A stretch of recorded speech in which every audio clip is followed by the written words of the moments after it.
Alhamdulillah, wassalatu wassalam, wa ala rasulillah wa ala alihi wa sahbihi ajma'in, amma ba'du. A'udzubillahi minasyaitonirrajim, bismillahirrahmanirrahim.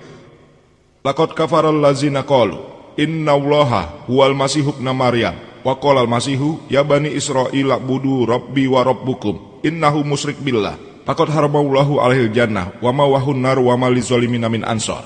Bismillahirrahmanirrahim. Rabbis rohli sodri wa yassir li amri wahlul 'uqdatam min lisani yafqahu qauli. Dr. Abdurrahman, para tetua yang terhormat, saudara-saudari sekalian, aku ucapkan selamat salam menurut Islam. Assalamualaikum warahmatullahi wabarakatuh. Semoga rahmat dan ampunan dari Allah datang kepada kalian. Ini adalah salam yang sama yang juga digunakan dalam Injil Luke pasal 24 ayat 36 yang berbunyi, bahasa Hebrews Assalamualaikum, bahasa Inggris berarti damai bersamamu. Topik dalam pertemuan pagi ini, persamaan-persamaan antara Islam dan Kristen. Islam datang dari para nabi alaihi salam, yang berarti damai. Juga berarti menyerahkan keinginanmu pada Allah Subhanahu wa taala, Tuhan yang Maha Kuasa. Singkatnya, Islam berarti damai yang didapat dengan menyerahkan keinginanmu kepada Tuhan yang Maha Besar dan setiap kepercayaan umat muslim kepada Tuhan yang Maha Kuasa, Allah Subhanahu wa taala, disebut sebagai orang muslim. Banyak orang mempunyai pandangan yang salah bahwa Islam adalah agama baru karena pemikiran bahwa ditemukan 400 tahun yang lalu dan Nabi Muhammad damai bersamanya adalah seseorang yang menemukan agama Islam. Kenyataannya, Islam sudah ada sejak waktu kita masih mengingatnya, sejak manusia ada di muka bumi ini. Dan Nabi Muhammad damai bersamanya bukanlah seorang penemu agama Islam, tapi merupakan nabi terakhir yang membawa pesan dari Allah Subhanahu wa taala. Quran yang cemerlang mengatakan dalam surat Fatir, surat 35 ayat 24, wa immi ummatillah kalafila nazir. Tidak ada satu kaum atau satu suku pun yang tidak dikirimkan seseorang untuk memberi peringatan dan tuntunan. Quran mengatakan dalam Ar-Ra'd surat 13 ayat 7, walikulli qaumin had. Pada tiap-tiap kaum ada seseorang yang memberi petunjuk. Quran mengatakan bahwa tiap kaum, tiap orang, Tuhan yang Maha Besar Allah Subhanahu wa taala telah mengirimkan pembawa pesan dan penuntun. Hal yang sama juga dikatakan di Al-Quran surat An-Nisa surat 4 ayat 164. Juga Al-Mu'minun surat 40 ayat 78, bahwa kami telah ceritakan padamu tentang beberapa orang Rasul dan kepada yang lainnya tidak. Itu berarti bagi beberapa kaum diturunkan kepadamu Al-Quran dan kepada yang lain tidak disebutkan. Ditemukan ada 25 nabi yang disebutkan dalam Al-Quran, seperti Adam, Nuh, Musa, Ismail, Ishak, Ibrahim, Isa, Muhammad, damai bersama mereka semua. Ada 25 nabi. Dan Islam satu-satunya yang cocok dengan Kristen. Yang percaya pada Isa, damai bersamanya adalah juga Nabi Allah. Seorang muslim bukanlah muslim jika tidak percaya pada Isa, damai bersamanya. Kita percaya bahwa dia adalah salah satu nabi yang dikirimkan Allah Subhanahu wa taala. Kita percaya bahwa dia dilahirkan secara ajaib, tanpa campur tangan laki-laki, yang mana banyak dari agama lain tidak percaya hal itu. Kita percaya bahwa dia bisa membangkitkan orang mati dengan izin Allah. Kita percaya dia menyembuhkan seseorang dari kebutaan atas izin Allah. Islam adalah salah satu agama non-Kristen yang percaya bahwa Isa adalah juga Nabi Allah Subhanahu wa taala. Di mana disebutkan ada 25 Nabi Allah yang terdapat dalam Al-Quran. Tapi Rasul Allah Muhammad SAW mengatakan ada 124.000 nabi yang dikirim ke bumi ini.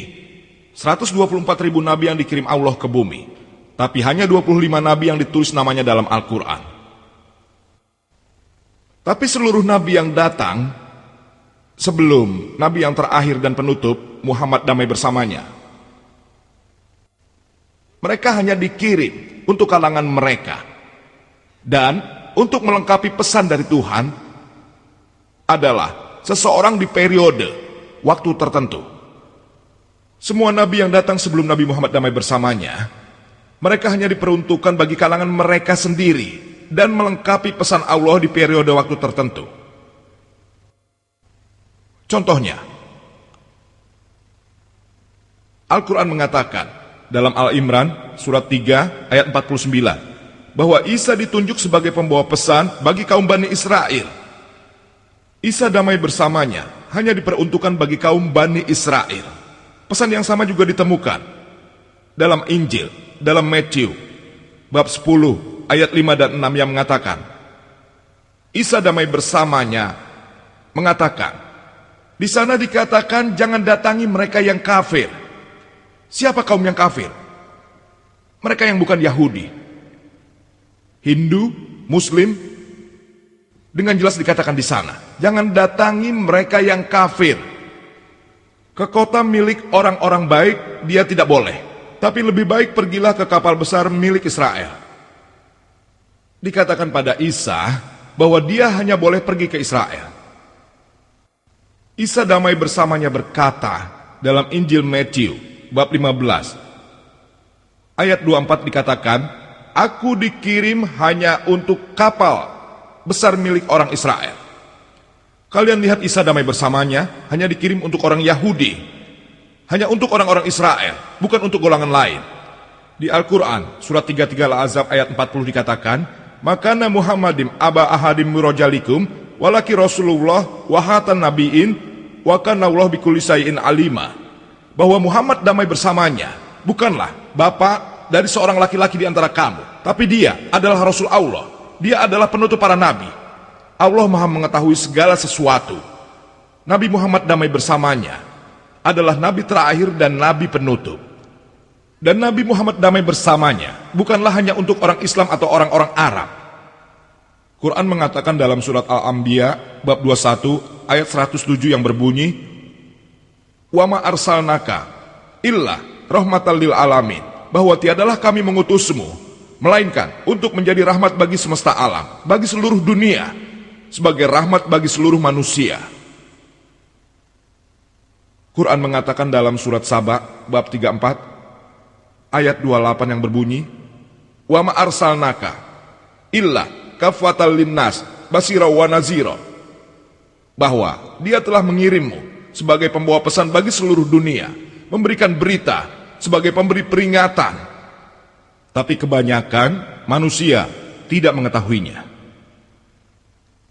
Jadi Nabi Muhammad damai bersamanya adalah pembawa pesan yang terakhir, dan dia tidak dikirim hanya untuk orang Muslim dan orang Arab. Dia dikirim untuk seluruh manusia.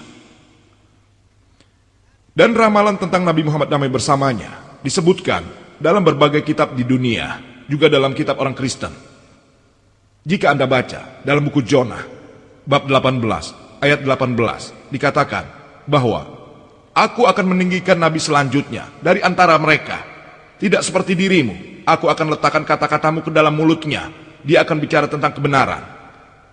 Ini adalah ramalan tentang kedatangan seorang nabi. Jika Anda lihat dalam banyak hal, ramalan ini merupakan kebalikan dari Isa damai bersamanya. Jika Anda adalah dia, bagaimana Anda bisa katakan seperti mereka bahwa ramalan mengatakan aku akan meninggikan nabi setelah aku dari antara mereka tidak sepertimu, tidak seperti kebanyakan orang. Jadi bahwa nabi itu pantas, bahwa sudah terlihat bahwa Nabi Muhammad lah yang disebutkan dalam ramalan tersebut. Dan dikatakan bahwa Isa dan Musa damai bersama mereka, bahwa mereka wa'alai. Dan alasannya adalah karena Musa damai bersamanya adalah Nabi Tuhan, bahkan Isa pun adalah Nabi Tuhan damai bersamanya. Musa damai bersamanya adalah orang Yahudi. Isa damai bersamanya adalah juga orang Yahudi. Mereka berdua punya kesamaan. Dan kita tanya mereka, apa kedua persamaan itu sudah cukup untuk membuktikan bahwa ramalan itu adalah tentang nabi yang akan datang selanjutnya? Jika kedua hal ini merupakan penuntun kita untuk memenuhi ramalan itu, bahwa semua nabi yang disebutkan dalam Injil dan datang sesudah dirinya, seperti Sulaiman, Isaiah, Ezekiel, Daniel, Joel, John, Kazia, semua itu merupakan nabi-nabi Tuhan. Dan mereka juga orang Yahudi. Jadi semua nabi sudah disebutkan dalam Injil membuktikan bahwa ramalan itu memang benar. Jika dianalisa, ditemukan bahwa ramalan ini di buku Yona, bab 18 ayat 18, dikatakan bahwa nabi yang terakhir adalah Nabi Muhammad SAW. Jika dianalisa lagi, Muhammad dan Musa, damai bersama mereka. Mereka berdua memiliki kesamaan yang alami. Mereka mempunyai ayah dan ibu. Isa damai bersamanya, sesuai dalam Al-Quran. Dalam Al-Imran bab 3, ayat 42 sampai dengan 47. Dia lahir secara ajaib, tanpa campur tangan laki-laki. Hal itu juga terdapat dalam Injil Matthew, bab 1, ayat 18. Dalam Luke, bab 1, ayat 35, bahwa Isa lahir secara ajaib. Dia tidak memiliki ayah. Jika dianalisa lagi, Musa damai bersamanya, seperti Nabi Muhammad SAW, dan tidak seperti Isa. Baik Muhammad dan Musa damai bersama mereka. Mereka berdua menikah dan punya anak, seperti yang tertulis dalam Injil, bahwa Isa tidak menikah dan tidak punya anak. Baik Muhammad dan Musa damai bersama mereka. Mereka mempunyai hal-hal yang alami. Isa damai bersamanya, tidak memiliki hal-hal tersebut, sesuai yang dikatakan Quran. Dikatakan dalam surat An-Nisa bab 4, ayat 1, 100, 57, dan 58. Dikatakan bahwa Isa diangkat dalam keadaan hidup. Dia tidak mati. Dan menurut gereja, Injil mengatakan bahwa Isa damai bersamanya, dia disalib setelah itu dibangkitkan. Dari keduanya, dia tidak memiliki hal-hal yang alami. Jadi Musa damai bersamanya, tidak seperti Isa damai bersamanya. Karena hal-hal seperti inilah, Musa dan Muhammad damai bersama mereka. Mereka berdua diterima oleh masyarakat. Masyarakat menerima mereka. Dalam John, bab 1 ayat 11 mengatakan bahwa Isa memiliki masyarakat yang tidak menerimanya. Dia tidak diterima oleh masyarakatnya. Dan jika Anda analisa, Musa dan Muhammad damai bersama mereka. Selain sebagai nabinya Tuhan yang maha besar, mereka juga adalah raja. Raja dalam artian mereka dapat menghukum, bahkan menghukum mati sekalipun siapapun yang mereka inginkan, yang melakukan kejahatan. Selain sebagai nabi Tuhan, mereka juga adalah raja di dunia pada masa itu. Tapi Isa damai bersamanya mengatakan, disebutkan dalam John bab 18 ayat 36, kerajaanku bukanlah di dunia ini. Ini berarti Isa damai bersamanya bukanlah pemimpin dunia. Jika Anda analisa, Musa dan Muhammad damai bersama mereka, mereka sama. Tapi Musa dan Isa damai bersama mereka, mereka tidak sama. Terhadap hal ini dapat dipastikan tidak ada satu orang pun yang dapat menandingi Nabi besar kita Muhammad SAW. Seperti yang sudah dikatakan, aku akan meninggikan Nabi selanjutnya yang berasal dari mereka. Mereka yang bersaudara. Dan kalian tahu, orang Yahudi, orang Arab, kita bersaudara satu sama lain. Dan dikatakan, aku akan letakkan kata-kata di mulutnya. Dan kita tahu kalimat-kalimat wahyu yang diterima Nabi Muhammad SAW terima. Dia mengucapkannya berulang kali. Aku akan letakkan kata-kata di mulutnya. Itu adalah ramalan yang benar-benar sesuai dengan Nabi Muhammad damai bersamanya. Ramalan yang lain menyebutkan dalam Yesaya bab 12 ayat 29 bahwa kitab itu akan diberikan pada orang yang tidak mempelajarinya. Dia akan diminta berdoa dan membaca. Dia akan mengatakan, aku tidak belajar. Kalian tahu wahyu pertama yang diberikan Nabi Muhammad SAW adalah surat Iqra. Surat Alaq surat 19 ayat 1. Iqra. Saat Jibril memerintahkannya baca, Nabi berkata, ma'ana bi khairi. Aku tidak belajar. Benar-benar persis seperti apa yang diramalkan dalam pernyataan Daud di buku Yesaya bab 99 ayat 12. Disebutkan juga dalam lagu Nabi Sulaiman bab 5 ayat 16 dikatakan hikumum muttaqin likulli Muhammadin yahtudi fazrai baina Yerusalem. Dalam bahasa Hebros dikatakan bahwa mulutnya lah yang paling manis untuk mendapatkan kecintaan Kalau Anda analisa hikmu mutakim walikuli Muhammadim dalam bahasa Hebrew secara sematik, im adalah kata yang digunakan untuk menghormati penghormatan secara plural, im. Untuk penghormatan plural. Sama seperti Muhammad yang ditambahkan kata im, damai bersamanya, Muhammadim. Jadi namanya memang sudah disebutkan dalam manuskrip tersebut. Tapi setelah diterjemah, ditambahkan yang tercinta di belakangnya. Dialah yang tercinta. Dia temanku walaupun kami orang Yerusalem. Dia tercinta, dia temanku walaupun kami orang Yerusalem. Jadi dapat disimpulkan bahwa Nabi Muhammad damai bersamanya sudah tertulis dalam manuskrip Injil. Mungkin ada beberapa orang Kristen yang tidak percaya kesaksian lama. Mereka lebih percaya pada kesaksian baru karena itu lebih penting. Alhamdulillah kepada Allah Subhanahu wa taala bahwa dalam perjanjian baru pun sudah diramalkan tentang kedatangan Nabi Muhammad SAW damai bersamanya. Jika Anda baca, disebutkan dalam John pasal 14 ayat 16, Isa damai bersamanya mengatakan bahwa aku akan bertanya pada ayahku untuk mengirim kalian pembawa ketenangan yang lain. Juga dalam John bab 15 ayat 34, ayahku akan kirimkan pembawa ketenangan, dia akan memujaku. Anda dapat melihatnya dalam John bab 15 ayat 7. Walaupun aku memberitahu kebenaran adalah semua pengalaman bagimu jika aku pergi. Jika aku tidak pergi, si pembawa ketenangan tidak akan datang. Tapi jika aku berangkat, aku akan kembali. Kata-kata yang digunakan untuk membawa ketenangan. Pada saat ini, Anda akan temukan parakitos. Ini merupakan bentuk lain dari periklitos. Periklitos berarti seseorang yang berdoa. Seseorang yang berdoa untukmu. Yang berdoa untukmu di Arab adalah Muhammad. Dalam bahasa Arab yang berdoa untukmu adalah Ahmad. Alhamdulillah, keduanya adalah nama dari Nabi terakhir pembawa pesan Allah damai bersamanya.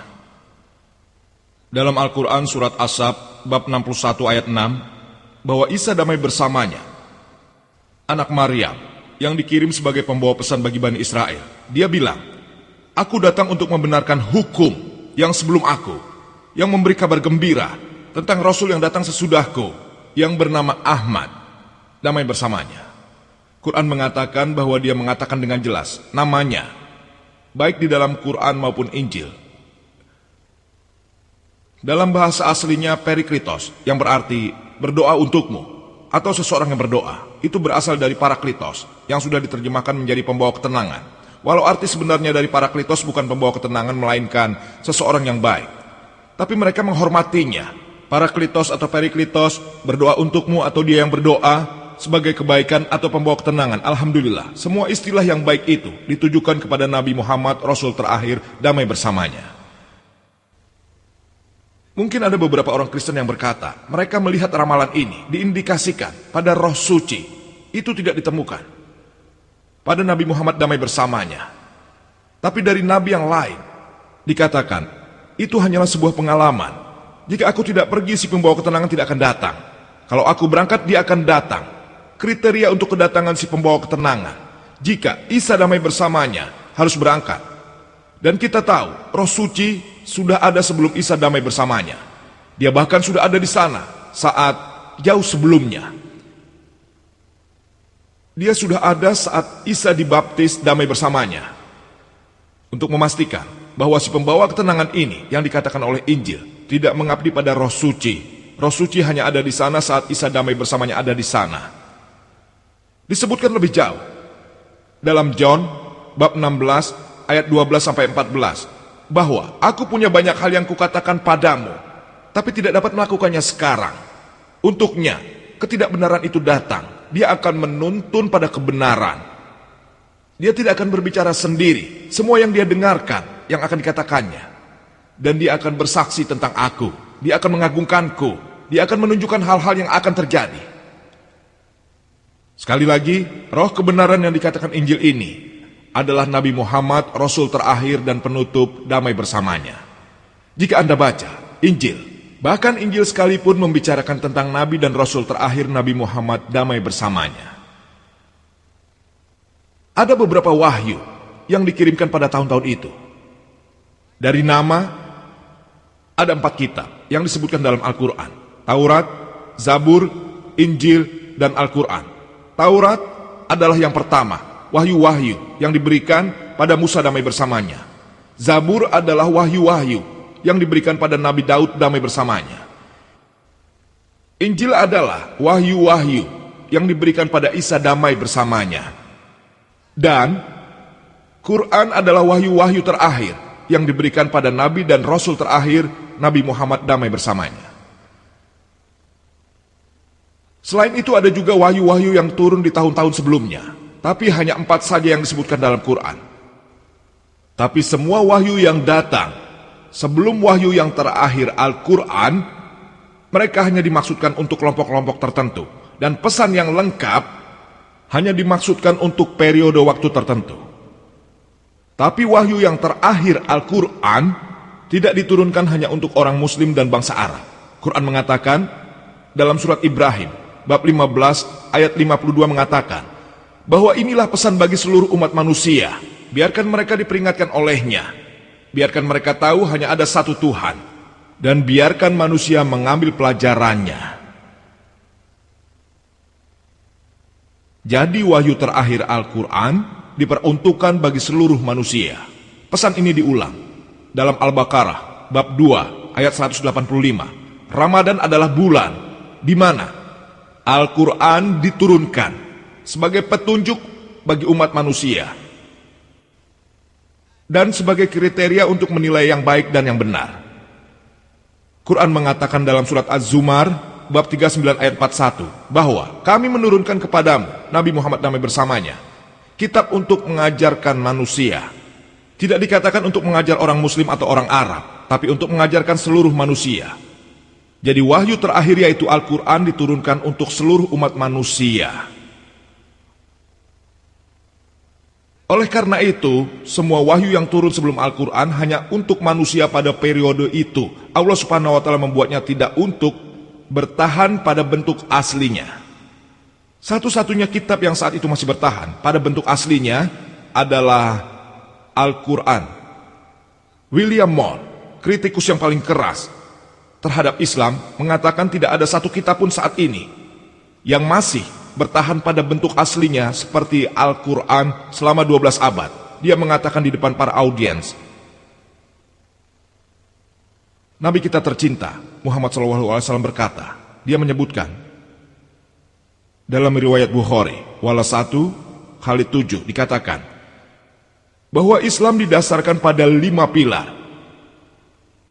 Yang pertama, la ilaha illallah Muhammadur Rasulullah, bahwa tidak ada Tuhan selain Allah dan Nabi Muhammad adalah Rasul utusan Allah.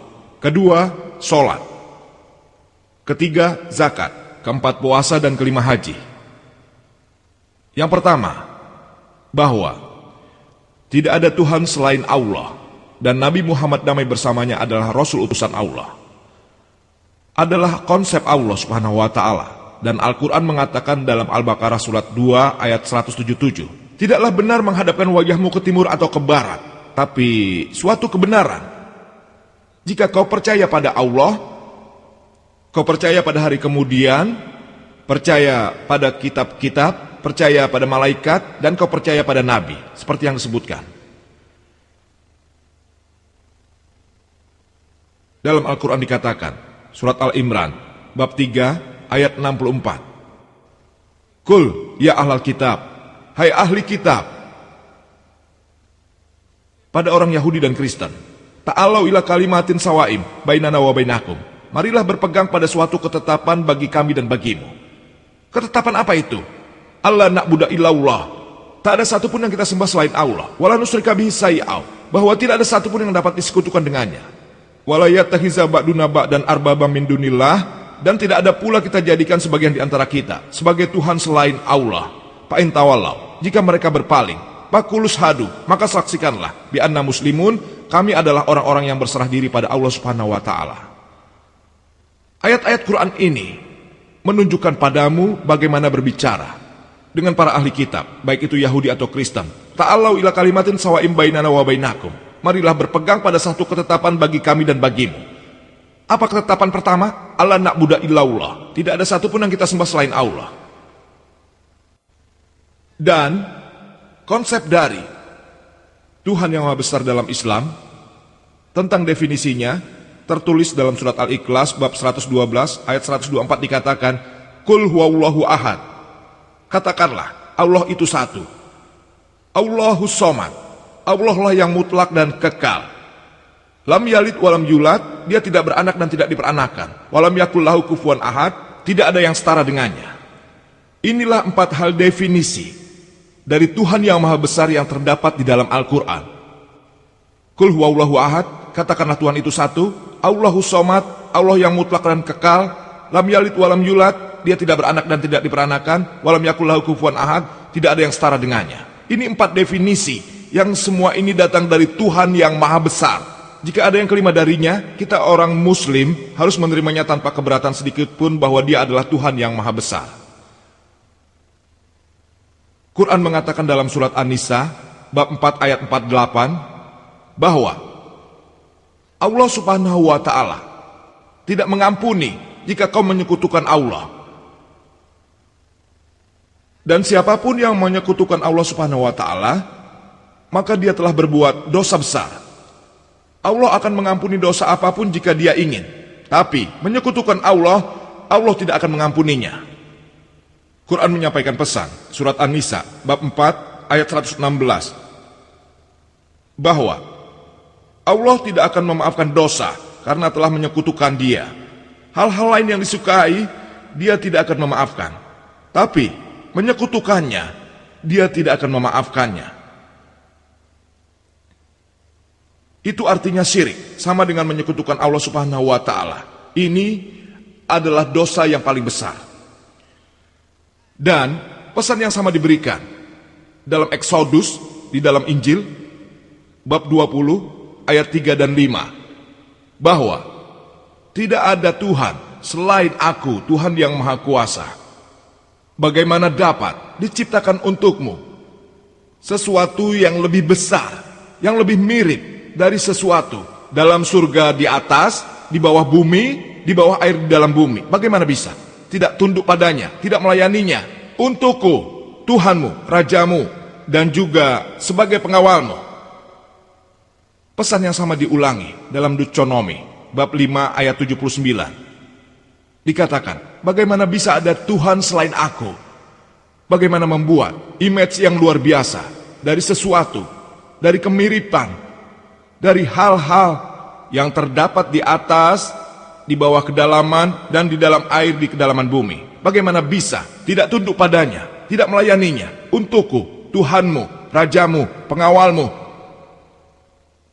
Ini berarti membuat kesan tentang Tuhan yang Maha Besar secara tegas terlarang di dalam Injil.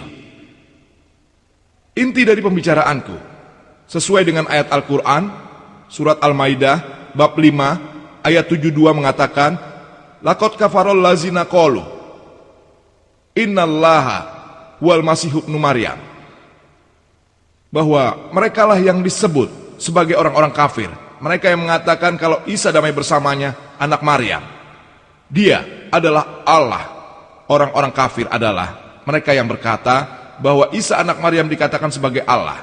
Wa qolal masihu, padahal dia sendiri berkata, ya Ban Israel, hai kaum Bani Israel, a'budullah, sembahlah aku, Rabbi wa Rabbukum, yang merupakan Tuhanmu dan Tuhanku. Innahum mayusrik billah, siapapun yang mempersekutukan Allah, faqad haramallahu alaihil jannah, Allah akan membuatnya jannah haram untuknya, surga akan terlarang untuknya. Wa ma wahun nar wa ma lizzalimin min ansor, dan mereka adalah satu-satunya tempat untuknya, dan dia tidak akan mendapat pertolongan dari siapapun. Isa damai bersamanya mengatakan itu, bahwa innahum mayusrik billah, siapapun yang mempersekutukan Allah, faqad haramallahu alaihil jannah, surga akan terlarang untuknya, Firdaus akan terlarang untuknya, wa ma wahunnar wa ma lizzalimin min ansor, dan neraka adalah satu-satunya tempat untuknya, dan tidak akan ada seorang pun yang menjadi penolongnya. Tapi ada beberapa orang Kristen yang mengatakan bahwa Isa damai bersamanya, dia mengatakan hal lain. Isa adalah Tuhan yang Maha Besar. Kenyataannya jika Anda membaca Injil, tidak ada pernyataan, tidak ada satupun pernyataan di dalam Injil yang lengkap di mana Isa damai bersamanya mengatakan sendiri bahwa dia adalah Tuhan, sembahlah dia. Jadi sama sekali dia tidak pernah mengatakan itu. Akan kuulangi, jika Anda membaca Injil, tidak ada satu pernyataan pun, tidak sedikit pun, dalam Injil yang lengkap, di mana Isa damai bersamanya, mengatakan sendiri bahwa dia adalah Tuhan dan sembahlah dia. Jika ada orang Kristen yang dapat menunjukkan padaku bagian mana dari Injil di mana Isa damai bersamanya mengatakan sendiri bahwa dia Tuhan, sembahlah aku bersedia untuk dipermalukan saat ini juga. Aku tidak berbicara atas nama orang Muslim lain, karena aku mempelajari perbandingan agama, aku membaca Injil. Aku siap meletakkan tanganku di atas guilotin. Jika kau membaca Injil, Isa damai bersamanya mengatakan sendiri, disebutkan dalam John bab 14 ayat 28, Isa damai bersamanya mengatakan, ayahku lebih besar dariku. Dalam John bab 10 ayat 29, ayahku lebih besar dari siapapun. Dalam Matthew bab 12 ayat 28, aku dengan roh Tuhan menghalau setan-setan. Dalam Luke bab 11 ayat 20, aku menghalau setan-setan dengan jari Tuhan. Dalam John bab 5 ayat 30, aku tidak dapat melakukan apapun dengan diriku sendiri. Apa yang kudengar dan kukatakan, penilaianku bukanlah milikku. Aku tidak mencari keinginanku, tapi keinginan ayahku. Dia bilang dia tidak dapat melakukan apapun sendirian. Dia tidak pernah mengatakan definisi. Dalam Al-Quran dikatakan bahwa siapapun yang mempersekutukan Allah, Isa damai bersamanya mengatakan, siapapun yang mempersekutukan Allah, Firdaus terlarang untuknya. Dan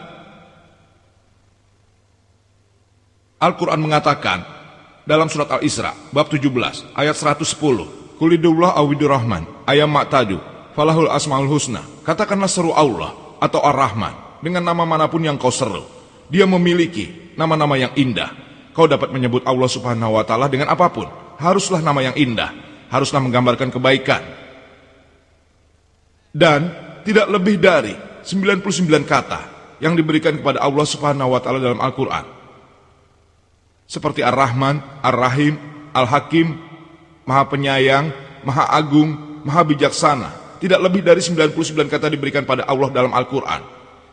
Pesan ini diulangi lagi dalam surat Al-Arab bab 7 ayat 180, surat Taha bab 20 ayat 8, surat Al-Hasr bab 15 ayat 24, bahwa Allah subhanahu wa ta'ala memiliki nama-nama yang sangat indah. Tapi kenapa kita orang-orang Muslim lebih suka memanggil Allah subhanahu wa ta'ala dalam bahasa Arab Allah dibanding bahasa Inggris God? Alasannya adalah bahwa Allah adalah kata-kata yang murni. Kata-kata God dalam bahasa Inggris dapat diartikan sebagai Tuhan yang lain. Jika kau tambahkan S di belakang God menjadi Gods, bentuk jamak dari Tuhan. Allah tidaklah jamak dalam Islam. Qul huwallahu ahad, katakan hanya Allah satu-satunya. Jika ditambah EESSS di belakang kata God akan menjadi Goddess, Tuhan wanita. Tidak ada Allah laki-laki atau wanita dalam Islam. Allah subhanahu wa ta'ala bukan keduanya. Jika kau tambahkan Father di belakangnya menjadi Godfather, dia Godfather, dialah yang menuntun. Tidak ada ayah Allah atau Allah Abi dalam Islam. Allah itu unik. Jika kau tambahkan Mother akan menjadi Godmother. Tidak ada ibu Allah atau Allah Umi di dalam Islam. Jika kau menambahkan God di belakang kata ten menjadi ten God, yang berarti Tuhan yang palsu. Itulah alasannya kita orang-orang Muslim lebih suka menyebutnya Allah subhanahu wa ta'ala dari bahasa Arab Allah, bukan berarti Inggris God. Tapi bagi kalian orang-orang non-Muslim, orang-orang tidak mengerti dan tidak menggunakan kata-kata Allah dan menggunakan istilah Tuhan atau Allah itu sendiri. Tuhan bukanlah terjemahan yang tepat. Tuhan bukanlah terjemahan yang tepat. Dan kata-kata Allah subhanahu wa ta'ala sudah berulang kali disebutkan dalam berbagai tulisan, termasuk Injil. Dan jika kau tahu kata-kata di kesaksian lama, kata yang digunakan untuk Tuhan adalah Elohim. Ela untuk Tuhan, Him untuk perhormatan yang besar, Elohim. Dan jika kau baca Injil Pendeta Kopilia, dia menulis Allah dengan ELLAH atau alternatifnya ALLAH, Allah. Bahkan Pendeta Kopilia setuju bahwa cara menyebutnya mereka Allah, kita menyebutnya Allah. Pengucapan berbeda tapi artinya sama. Lebih jauh, Isa damai bersamanya saat dia diletakkan di atas salib. Menurut Injil, di dalam Matthew bab 27 ayat 46 juga disebutkan dalam Mark. bab 15, ayat 32. Saat Isa damai bersamanya, diletakkan di atas salib, dia meneriakkan, Ela Ela lama sabachthani. Ada di sana, di setiap terjemahan Injil, baik itu bahasa Inggris, bahasa India, di dalam terjemahan manapun juga istilah Hebro ini, Elai Elai lama sabachthani ada di sana. Dan dikatakan, diterjemahkan, oh Tuhan, Tuhan, kenapa seluruhnya untuk kebaikanku? Elai Elai lama sabachthani bukanlah terdengar sama dengan oh Tuhan, kenapa hanya untuk kepentinganku saja? Elai Elai lama sabachthani tidak sama terdengar seperti oh Tuhan, kenapa untuk kepentinganku saja? Bukankah itu sama? Bukankah Elai Elai lama sabachthani sama dengan Joha Joha, kenapa untuk kepentinganku? Bukankah Elai Elai lama sabachthani sama dengan Isa damai bersamanya, kenapa harus untuk kepentinganku saja? Jika kau terjemahkan dalam bahasa Arab bunyinya Allah Allah lama sabachthani. Elai Elai lama sabachthani dalam bahasa Hebro, dalam bahasa Arab Allah Allah lama sabachthani. Bahasa Arab dan Hebro merupakan bahasa serumpun. Kalian sadar bunyinya sama. Bahkan saat Isa damai bersamanya saat diletakkan di atas salib, dia berteriak yang berbunyi Allah. Karena itu kita orang-orang Muslim, karena Allah adalah kalimat yang murni, kita lebih suka memanggilnya Allah daripada Tuhan. Itu adalah kata-kata yang sama diucapkan Isa damai bersamanya. Pilar kedua adalah salat. Dalam bahasa Inggris, orang suka menerjemahkan solat dengan berdoa. Doa bukanlah solat. Arti yang lengkapnya bukanlah yang seperti itu. Karena berdoa berarti meminta pertolongan untuk dicari. Bagaimana berdoa pada Tuhan untuk dicari kau meminta pertolongan. Dalam solat kita, selain meminta pertolongan pada Allah Subhanahu wa Ta'ala, kau juga berdoa padanya.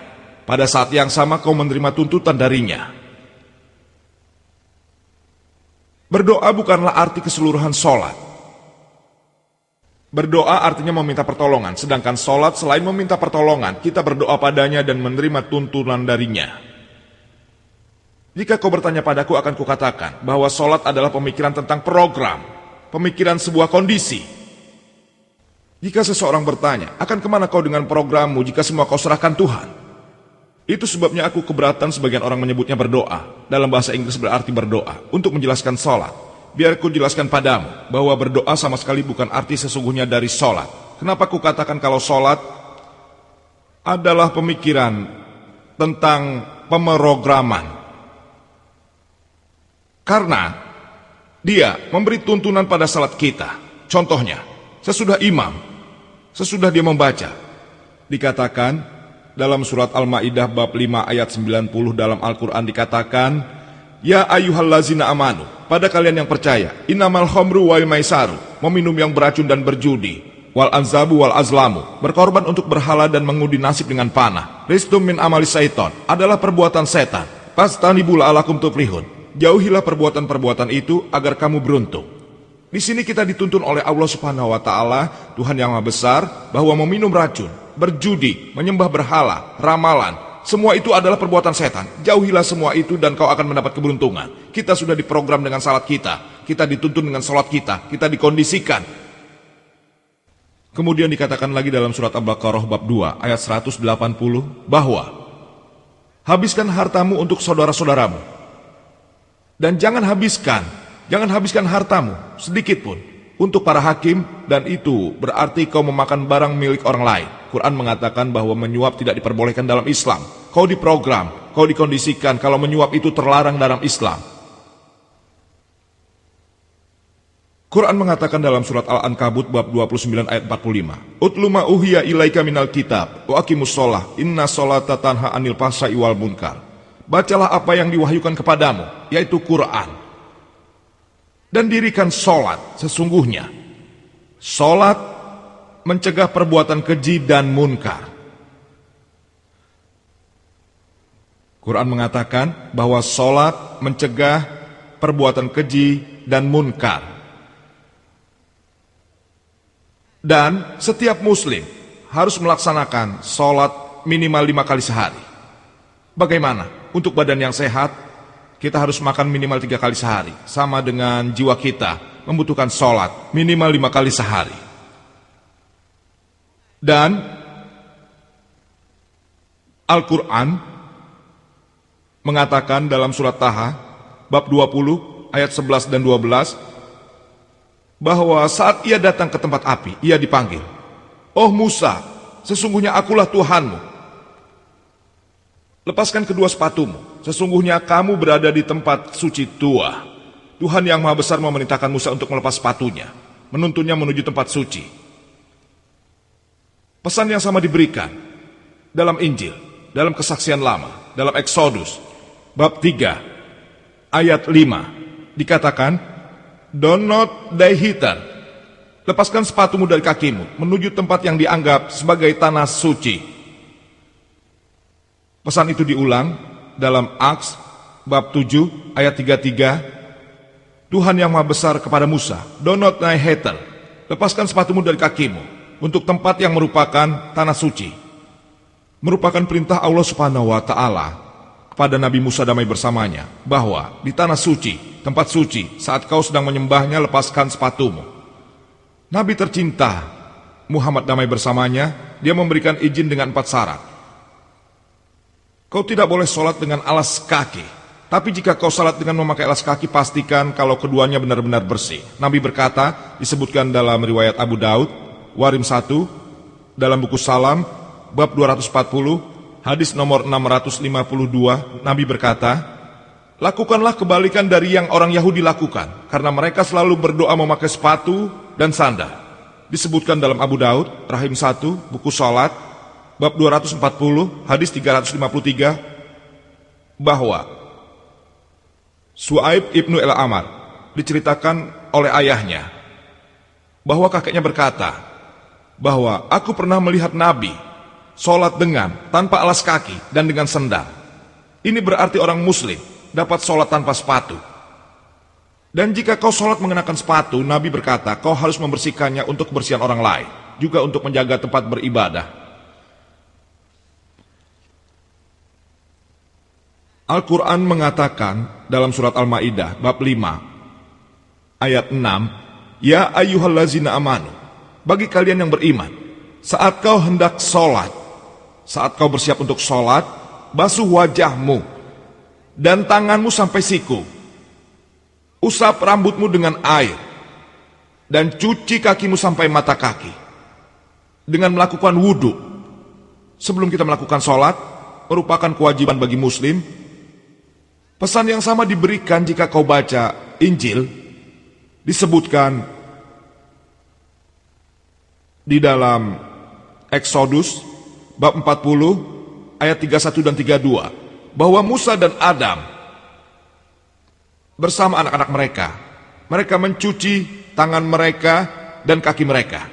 Saat mereka memasuki kuil tempat mereka beribadah, mereka bersihkan diri sebelum mereka menghadap Tuhan mereka.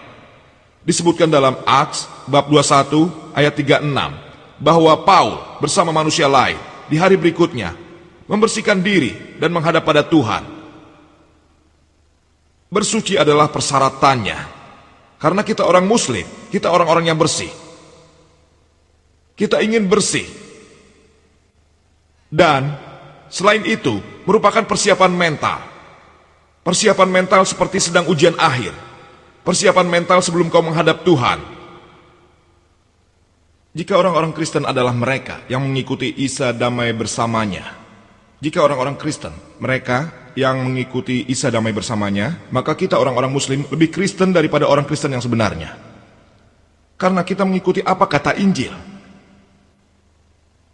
Saat melakukan sholat, di dalam Injil dikatakan, kau bersihkan dirimu. Lebih lanjut, Nabi kita mengatakan, dalam riwayat Bukhari, Tahim 1, buku Azan, bab 75, hadits 692, bahwa Hadrat Anas Namawlah, kita percaya padanya, bilang bahwa saat melakukan sholat berjamaah, bahu jamaah yang satu harus bersentuhan dengan yang lainnya. Kaki kita juga harus bersentuhan. Nabi kita tercinta berkata, disebutkan dalam Abu Daud, Rahim nomor 1, dalam buku sholat, bab 245, hadits 666, Nabi berkata, sebelum melakukan sholat, tetaplah pada barisanmu, berdirilah bersentuhan bahu, jangan sampai ada jarak, tutuplah jarak itu, jangan biarkan ada yang terbuka untuk iblis. Nabi bukan membicarakan iblis seperti yang kau lihat di komik dengan memakai 2 tanduk di kepala. Yang dimaksud Nabi dengan iblis yang ditolaknya, dihalaunya, agar mereka mengabaikan yang kaya dan miskin, raja atau masyarakat biasa. Saat kau berdiri sholat, berdirilah dengan bersentuhan bahu. Apa kau hitam atau putih, coklat atau kuning, sholatlah dengan bersentuhan bahu. Ini ajaran Nabi kita tercinta. Dan bagian terbaik dari sholat adalah sujud dengan kepasrahan. Secara psikologi dikatakan bahwa pikiran kita tidak dikendalikan secara langsung. Tubuh kita dikendalikan secara langsung. Jika aku ingin mengangkat tanganku, ku angkat tanganku. Jika ingin kuturunkan, kuturunkan. Jika aku ingin maju, aku maju. Jika aku ingin mundur, aku mundur. Benar-benar di bawah kendaliku. Tapi pikiran terus bertanya-tanya, tidak secara langsung di bawah kendaliku. Secara psikologis dikatakan, untuk menyederhanakan pikiranmu, kau harus sederhanakan tubuhmu. Tidak ada cara lain selain meletakkan bagian tubuh paling atas, bagian luarnya, ke bagian terendah dari tanah dan berkata, keagungan milik Allah yang tertinggi, keagungan milik Allah yang tertinggi. Dan ini juga terdapat dalam Injil, dalam kesaksian lama maupun kesaksian baru. Jika kau baca Genesis, bab 17, ayat 3 dikatakan, bahwa Ibrahim menjatuhkan dirinya. Dalam Number bab 20, ayat 6, Musa dan Aaron menjatuhkan wajah mereka. Dalam Yosua bab 5 ayat 14, Yosua menjatuhkan wajahnya saat beribadah. Ini disebutkan dalam kesaksian baru. Isa damai bersamanya saat dia pergi ke sebuah taman. Dalam Injil Matthew bab 26 ayat 39 dikatakan bahwa Isa maju beberapa langkah, menjatuhkan wajahnya dan berdoa pada Tuhan. Aku bertanya pada kalian, bahkan akrobat pun tidak lebih baik dari ibadah yang dilakukan oleh orang-orang muslim. Ini sama cara Isa damai bersamanya berdoa. Jika mengikuti ajaran Isa damai bersamanya membandingkan dengan orang-orang Kristen, kita orang-orang muslim lebih Kristen dari orang-orang Kristen sendiri. Tiang ketiga, zakat. Dalam bahasa Arab berarti untuk memurnikan, menyinari, dan setiap orang muslim dewasa yang kaya, yang mempunyai simpanan lebih dari standar hisab 85 gram emas, dia harus memberikan 2,5% dari simpanannya kepada orang-orang yang miskin dan membutuhkan.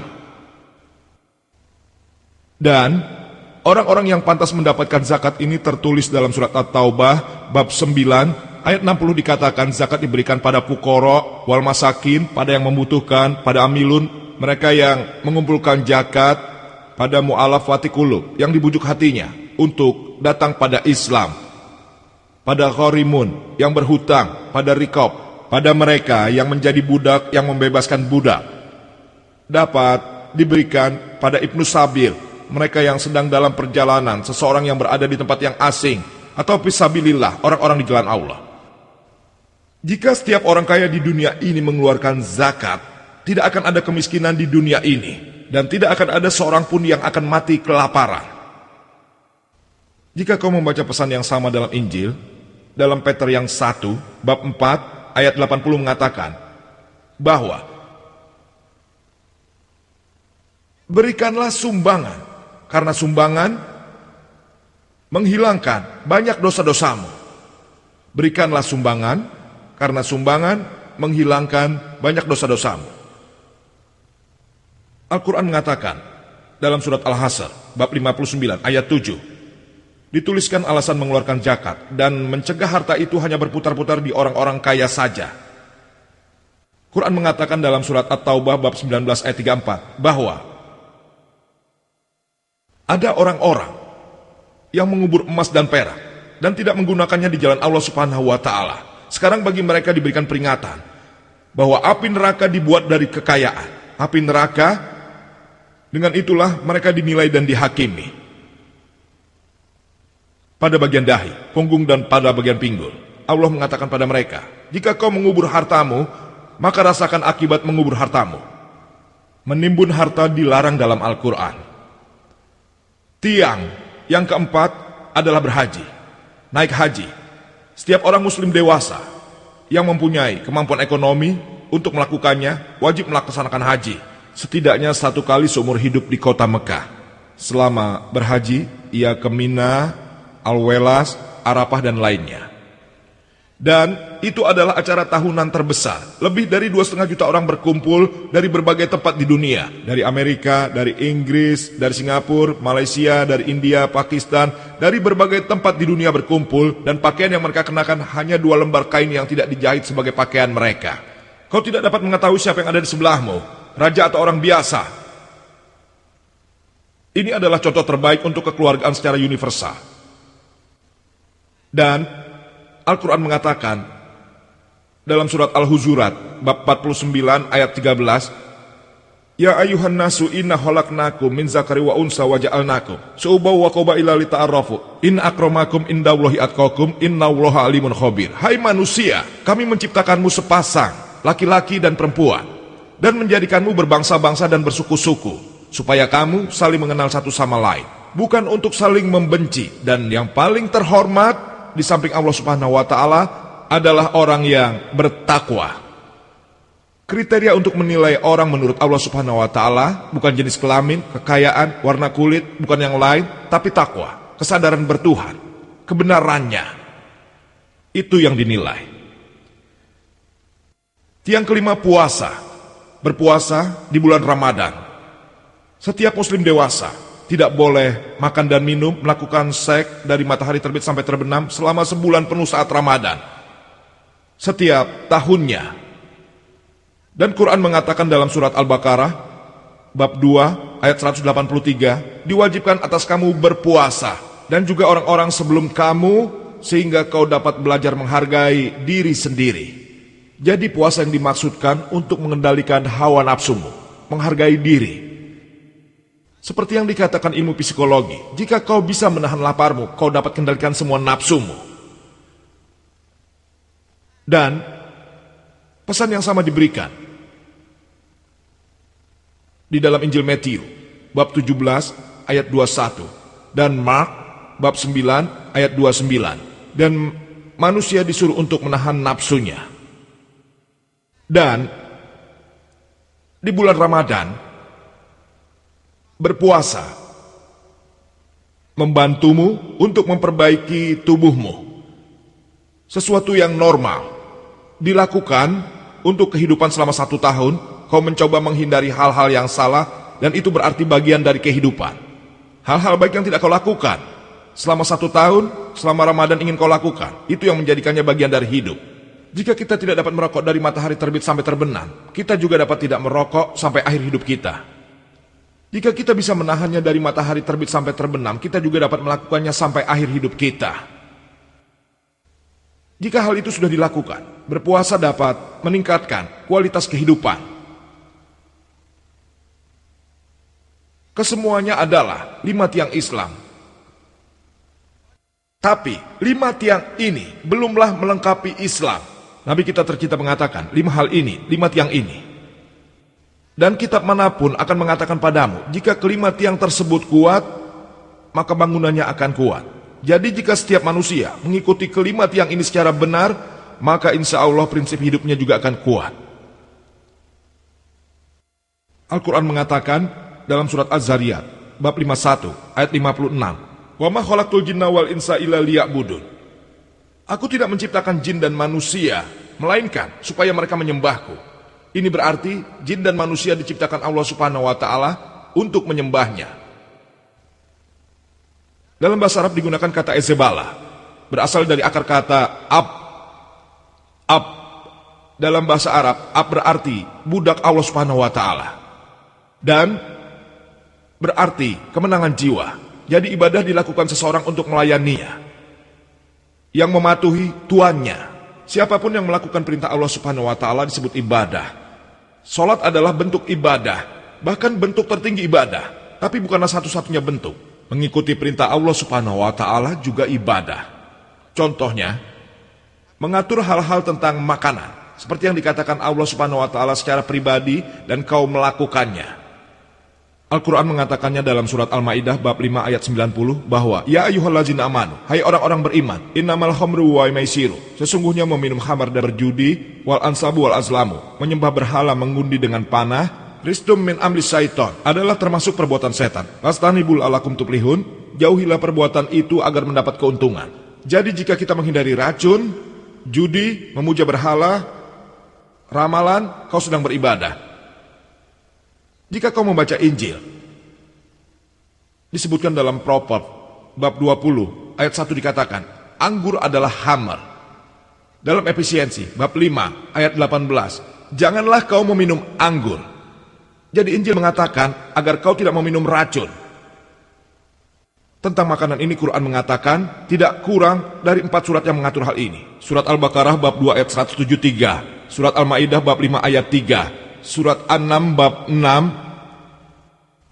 ayat 145, An-Nahl bab 16 ayat 115 dikatakan, Hurrimat alaikumul maitatu wa damu wal khinzir wa ma uhilla li ghairillah bih.